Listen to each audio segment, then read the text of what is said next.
comment l'IA intégrée au workflow éditorial peut aider le rédacteur, le secrétaire de rédaction dans son travail quotidien pour adapter son contenu en perspective de la réalisation d'une page.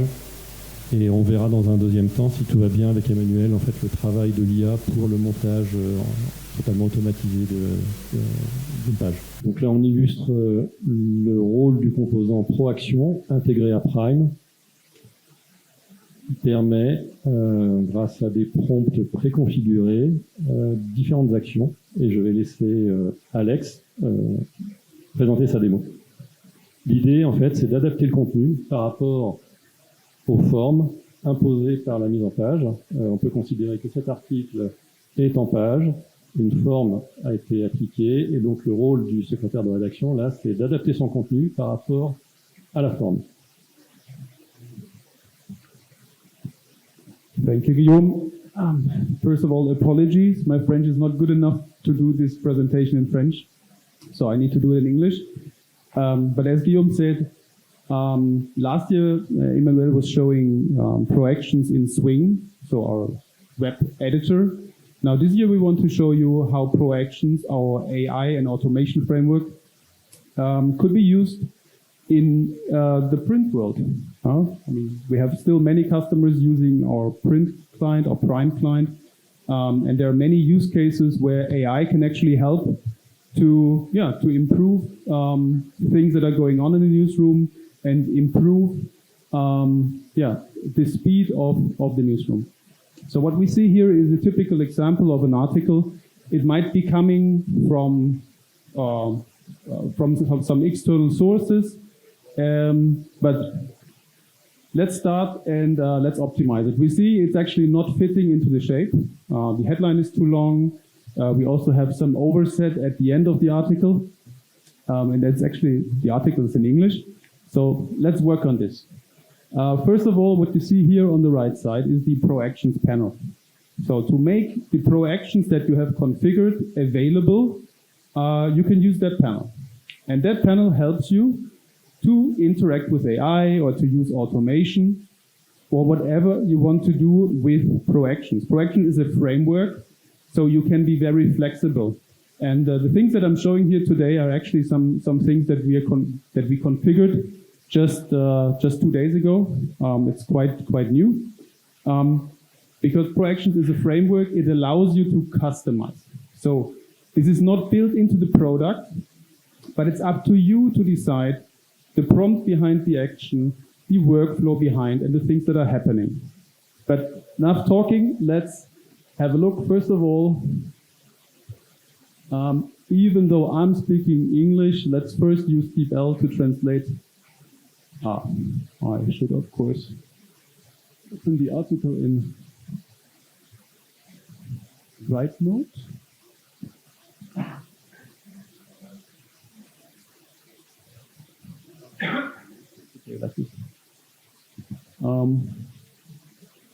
Okay, so first of all, let's translate the article to French. That was DeepL.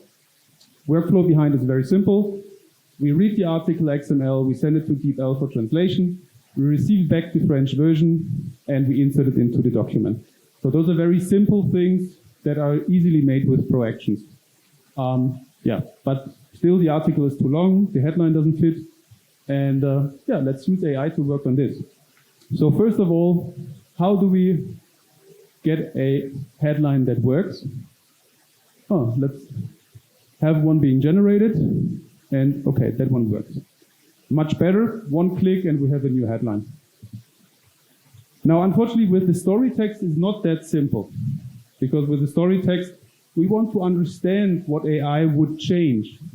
And of course, a very important thing, we're talking about shortening the story. We're not talking about rewriting, because rewriting could basically mess up our story. Shortening so that it fits into the shape that we have planned for that story. So our idea of how that could work is a combination of manual work and AI. And we call this guided shortening. So let me execute that one. What now happens is we're sending the story text to an AI. In that case, it's Claude. And we're asking Claude to identify the components in the text that maybe are redundant, are less important, and that might be good to be removed from the text. Because, again, we need to shorten the text, and we need to make sure that the text fits. So, let's see, it takes a bit long today, but here we go. So, that's the first result. What we see, we see some marks in the text, and basically there are 3 levels. And you can see also that there's an overview on the right side, because Claude is basically telling us what we can do with the article. So there are 3 stages, because I defined it that way in the prompt. There are 3 stages, priority 1, 2, and 3. And we can decide what we want to use to reduce, to fit the article into the shape. So, again, this is the result. We can close this one. Now, you see here these marks. And this is what Claude considers as less important and good to be removed. So, let's follow his suggestions and apply the changes of priority 1. Yes, you can remove it. Still, it doesn't really fit. So, of course, we can always manually intervene. So, it's just a suggestion. Therefore, it's called a guided reduction of the text. So, we can, of course, also go into the text and remove stuff manually. Or we say, okay, let's apply the changes. That was a bit too much. Again, let's revert here to make sure it fits better. So now we have applied some of the priority 2 suggestions that can be removed. Again, this is a suggestion. You can apply them. You don't need to apply them. If you don't like them, just go to clear selection, and there we go. Very important. Data is not lost. You've seen I can always revert, I can undo my changes, I can use version compare. Therefore, I have full control of what is being removed. And again, I think it's a good combination of having suggestions coming from AI and still having someone, the human in the loop, to make sure that AI is not messing up with our story. Because that's also something we see very often. AI is creating some additional text components, or maybe the grammar is wrong, or whatever. So that way, it's a combination of both. I could read still the whole story and do it manually, or I use the suggestions coming from Claude. So this is what we consider as a good combination of human work and agentic AI work. Ok. Alors, je vais utiliser 2 applications. L'application Prime présentée par Alexander juste avant pour le déroulé du chemin de fer, la planification des pages. On va se concentrer sur un petit nombre de pages. Hein. On va prendre les pages d'une édition. On va adapter un petit peu la fenêtre pour avoir un espace de travail confortable. Et on va pouvoir commencer. Alors, ce chemin de fer est constitué de pages politiques, monde et sport, avec des éléments qui sont prépositionnés dans les pages. Vous pouvez imaginer de la publicité, des éléments rédactionnels, un ours, ou même des éléments que vous voulez avoir paginés en amont. Et ensuite, demander à l'intelligence artificielle de monter les pages à partir du contenu disponible. Alors, premièrement, on va exporter à l'IA des informations de planification. Combien de pages à produire aujourd'hui? Quels sont les espaces réservés et les espaces, bien sûr, rendus libres pour la maquette. Donc, on exporte le déroulé du chemin de fer et on va basculer sur l'application, le cockpit, qui va nous permettre d'administrer, de piloter la mise en page. Alors, faire de la mise en page automatique, c'est pas facile à démontrer parce que on déroule le process et les pages montent toutes seules. C'est sympa à voir, mais il manque un petit peu de compréhension sur comment ça se déroule. Et surtout, l'idée de la démo ici, c'est de montrer quels sont les leviers qui restent à la disposition de la rédaction pour piloter justement ce processus automatique et interagir avec l'IA mais de manière similaire à ce qu'on le fait d'habitude avec des personnes. Donc j'ai mon cockpit ici qui a chargé le chemin de fer et l'ensemble des pages exportées à l'IA. Donc vous voyez pas la une parce qu'elle est réservée pour le montage manuel. Et donc c'est l'ensemble des pages qui sont proposées à monter, avec ici un indicateur d'occupation, d'espace disponible plutôt, dans les pages. Et puis sur la droite, pour l'ensemble des sections sélectionnées, les contenus produits par la rédaction candidats pour être mis en page.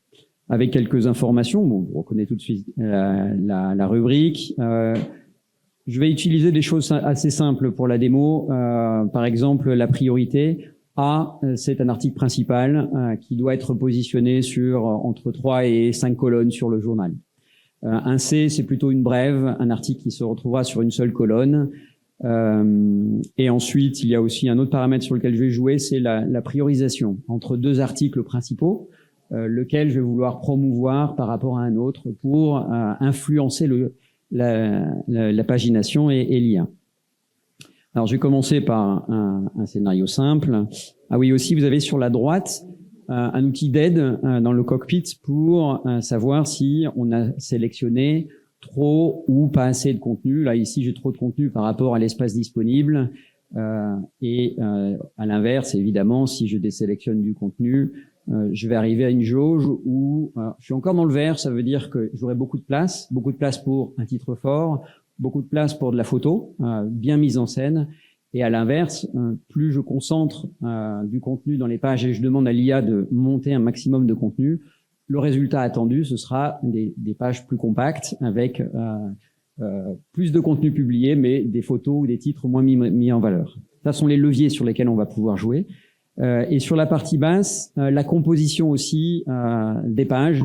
Vous avez sûrement dans vos logiques de fonctionnement un ratio entre des brèves, des articles principaux, des articles d'accompagnement. Et c'est pour aider à la composition des pages et à la sélection. Alors là, c'est simple parce que j'ai assez peu de contenu, mais quand il y en a davantage, ça aide à faire des choix plutôt que d'envoyer des choses qui seraient immontables, même pour une IA. Alors, on va déclencher le processus. Je vais monter l'ensemble des pages du chemin de fer. Et là, il faut compter à peu près une minute sur ma démo, quelque chose comme ça. Et je vais vous décrire le processus. Alors, ce qui se passe, c'est que l'ensemble des contenus que l'on a sélectionnés vont être d'abord pré-processés par méthode pour faire du calcul de surface. À aucun moment, on va envoyer à l'IA les contenus. On va envoyer de la métadonnée. Et donc, c'est exactement ces informations-là qu'on envoie. C'est-à-dire pour un article, dans le scénario d'un article fort, un titre large, eh bien, si l'article était positionné sur 3 cols, il aurait 5 lignes de titre et il occuperait 20 lignes de grille d'espace sur la page. Et donc, c'est ces données-là qu'on transmet à l'IA et qui va utiliser pour composer la page. Et là, ici, je vais arriver peut-être trop tard. L'IA a monté les pages et a positionné les contenus. Troublé par la préparation, j'ai oublié un premier scénario. C'était au niveau de la photo, quelles sont les fonctions qu'on peut piloter. Vous voyez sur la première page, vous voyez bien la photo portrait-paysage qui a bien été prise en compte par l'IA. En revanche, j'aurais aimé centrer un peu plus cette page sur la photo, avoir un point focal qui aide au cadrage de la page.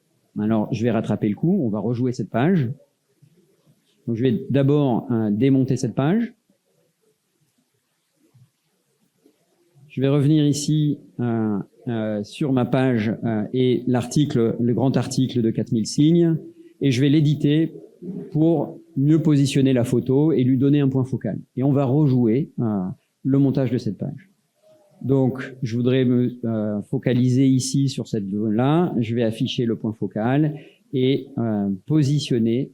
On va ranger un peu les palettes outils. Et vous voyez ici, j'ai une idée d'un peu sur ce point focal, quels sont les différents ratios et quel sera le rendu dans les pages. Ça me satisfait. Je sauvegarde. Et puis, on va relancer juste la page politique. Inutile de relancer les autres avec ces deux contenus. Et là, normalement, on devrait voir la photo bien centrée autour du point focal. Pendant que l'IA travaille, on va retravailler aussi d'autres pages.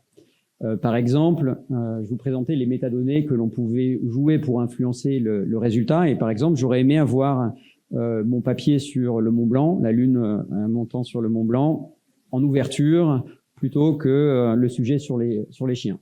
Même si le résultat graphique est joli et que l'importance des articles était cotée de la même façon, moi, rédactionnellement, j'aurais aimé avoir le sujet sur le Mont Blanc en premier. Et donc, j'aurais pu... Ah ben voilà. L'IA est passée, vous voyez, la photo est correctement centrée autour du point focal. Et donc, quel que soit le choix que fera l'IA pour monter ma page, je sais que la photo sera bien centrée autour du point d'intérêt. On revient ici sur cette page monde et on va démonter cette page pour que on priorise le sujet sur le Mont Blanc. J'aime bien quand même la brève ici sur le côté, je vais la conserver. Et donc là, avant de rejouer, je vais dire que je vais verrouiller la position de cet article pour que l'IA n'y touche pas et le considère comme un contenu à exploiter, à ne pas toucher.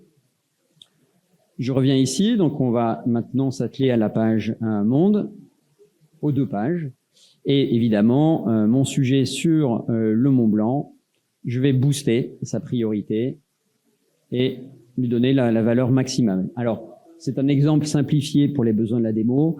On pourra avoir d'autres critères pour classifier, promouvoir des articles de manière manuelle ici ou complètement automatique, basés sur d'autres règles qui vous seront propres. Et donc, j'ai juste changé ce paramètre-là et puis je vais tout renvoyer sur les pages Word. Et puis, dernière illustration pendant que l'IA processe la page. J'aurais aimé que le sujet rugby, par exemple, ici, qui était sur une colonne en hauteur de texte, cohabite avec la même valeur de mise en page que le sujet tennis sur la finale avec Sinner. Et je vais donc démonter cette page-ci et changer le dernier paramètre. Alors peut-être qu'on va voir passer en attendant les pages monde et voir monter le sujet sur le Mont Blanc en ouverture et recomposer la page. Voilà, on a retrouvé une page et pareil, le Mont Blanc, il y avait un point focal autour de la Lune qui m'a permis sur un ratio complètement différent d'avoir un cadrage tout à fait satisfaisant. Et vous voyez qu'en plus, les pages, vous voyez pas passer d'itération. La page arrive finie, copy fit, c'est-à-dire le texte bien adapté à la maquette, parce qu'on a donné en amont tous les paramètres nécessaires pour les différentes variantes de maquette pour que la page soit parfaite. Donc sur le dernier scénario, sur le sport, je vais uniquement sélectionner les pages sport. Et puis le sujet sur le rugby, ici, qui était un priorité C, donc une brève sur une colonne. Je vais la promouvoir comme l'article sur Sinner, en article principal. Vous voyez ici aussi, j'ai oublié de le mentionner, on peut aussi fixer un article pour dire je veux absolument le mettre dans une page en particulier et forcer l'IA à considérer, quelles que soient les priorités, qu'un article ira forcément dans une page sélectionnée. Et donc je vais pouvoir rejouer le montage de ma page, de mes 2 pages sport, en changeant juste ce paramètre.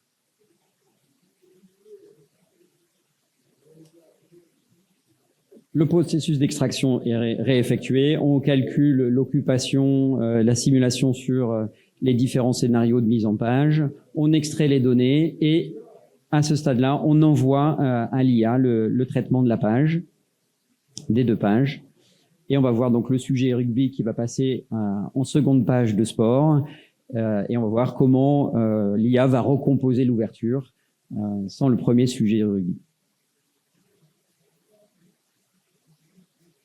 Et donc incessamment, c'est autour d'une minute, on a retrouvé donc notre sujet rugby qui était sur une colonne en 5 cols, moins de caractères que le papier sur Sinner, donc il a été positionné en 2e position, moins mis en valeur, c'est logique. Et une petite brève a été positionnée à côté de la publicité. L'article de foot a été lui renforcé sur 5 cols. Et voilà le déroulé de la présentation. Encore une fois, l'idée de la démo était de vous montrer les leviers via le cockpit que la rédaction peut posséder pour piloter l'IA et influencer un résultat. c'est pas complètement magique, ou ça pourrait être complètement délégué et voir le résultat à la fin. Là, l'idée, c'était de montrer comment la rédaction peut interagir et influencer un résultat ou un autre. Et voilà, j'ai terminé.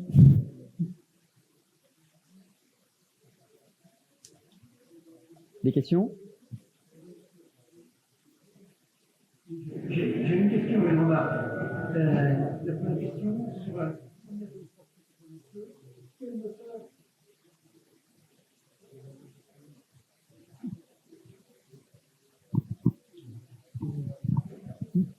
la première question sur la démonstration qu'a fait ce monsieur. Quel moteur d'IA vous utilisez? Which engine of AI are you using? In that case, it was using Anthropic Claude. That was Sonnet 4.5. But our ProAction solution is actually able to connect to many AIs. Well, basically, I was using Claude because I like it in first place. We have customers using Bedrock, OpenAI, Azure OpenAI, Gemini. Okay. Did I forget one? I don't know. Excusez-moi. Ok. J'ai une autre remarque concernant la première démonstration, qui est effectivement très bien, mais ça dit, ça s'applique à une situation où on est text-driven et pas layout-driven. C'est-à-dire que si on est layout-driven, normalement le texte est dans la maquette et il n'est pas plus long. Exact. D'ailleurs, la composition de la démonstration, la deuxième partie, oui, tout fait. avec la mise en page automatique, la maquette élaborée avec le contenu disponible. Alors que dans la première présentation, le contenu est créé web first, avec potentiellement un texte qui ne peut pas s'adapter à la maquette. Et on est plus dans un scénario où un humain monte la page et utilise l'IA pour accélérer la finalisation de la page et la réécriture de toute ou partie de l'article. Ok, merci.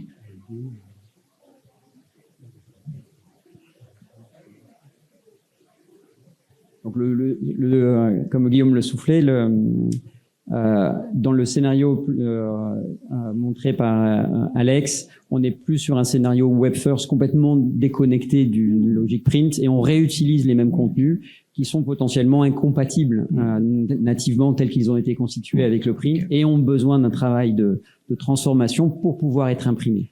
Okay. Et deuxième scénario d'ailleurs, j'ai oublié de montrer, mais cet article-là est bien un article web avec de la vidéo et l'application est tout à fait en mesure de filtrer, masquer les contenus disponibles.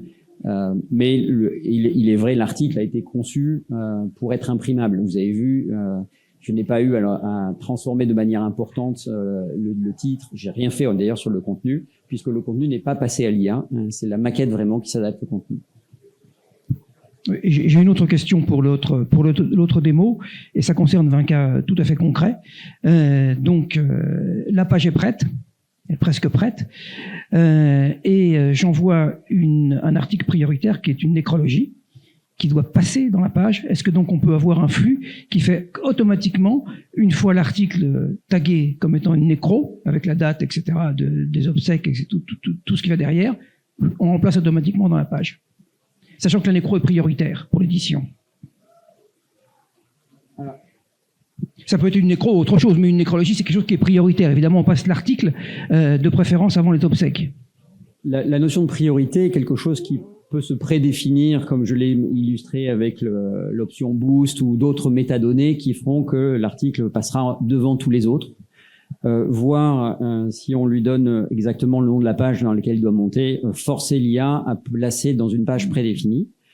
Dans ma démo et pour l'instant, quand on rejoue une page, on enlève les parties de la page qu'on veut supprimer, on bloque ce qu'on veut conserver et ensuite on rejoue le process. Et donc le process peut collecter à ce moment-là la nécro si elle est disponible pour l'emporter dans la page. C'est un petit peu ce que j'ai montré en voulant itérer à plusieurs reprises sur les pages pour montrer que c'est pas du one shot. Les pages c'est pas du figé d'ailleurs. Hein. On peut c'est du 100% éditable. On est dans du natif de l'application. Et donc, la page peut être à tout moment reprise, ajustée, transformée aux besoins de la rédaction. Il n'y a pas c'est pas un PDF ou quelque chose que l'on ne peut pas toucher. On est complètement dans la maquette native de l'application, pilotée par l'IA. Et donc, à tout moment, on peut reprendre la main. Est-ce qu'on peut agréger des contenus dans un même bloc qui ont une tétière commune? Oui, dans le cas des encadrés, des brèves ou avoir une colonne de brèves. Alors, j'ai pas travaillé sur ce cas-là. Les accumuler dans un seul contenu ou les empiler les uns derrière les autres par la maquette, c'est quelque chose qui est tout à fait envisageable. Le conditionnement de l'apparition d'une tétière en fonction de la position relative d'un élément par un autre, c'est probablement faisable puisque la notion de position et l'outil, l'IA est en charge complètement d'élaborer la maquette. Et donc ces conditions de prendre une forme avec tétière ou sans doit pouvoir se piloter au niveau de l'IA par les positions relatives des blocs les uns par rapport aux autres. Merci.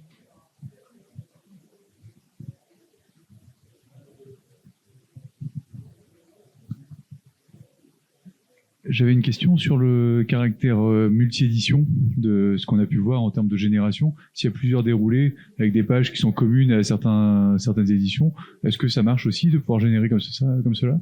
Alors, si la page est entièrement la même entre les éditions, évidemment, c'est trop facile, puisque c'est la même page, donc il suffit de la monter une fois et elle est valable pour les autres éditions. On ne travaille pas avec des contenus alternatifs, qui est une fonctionnalité de l'application méthode, mais avec l'IA, on préfère remonter la page, même avec remonter les mêmes contenus, mais on remonte plutôt une autre page, plutôt que d'utiliser l'artifice de contenu alternatif, un trou dans la page qui est bouché par un autre élément. On préfère générer une autre page, même avec une partie des contenus identiques. Ok, mais là, ce qu'on a vu, donc du coup, avec un seul déroulé, on aurait pu avoir finalement 20, 30 déroulés et être capable de générer finalement des pages dans 20, 30 déroulés en une seule action, quoi. Absolument. Okay. Après, c'est du méthode. Vous voyez, cette page, elle est héritée dans l'édition USA et monte. Ouais, ça marche. Très bien. Merci. Alors ici, je pourrais même préciser pour la publicité, par exemple. Le calque pub, l'IA n'y touche pas. Et donc est géré par un système publicitaire qui peut avoir des pubs alternatives en fonction des éditions et donc avoir pour une même maquette éditoriale des contenus publicitaires qui varient en fonction des éditions.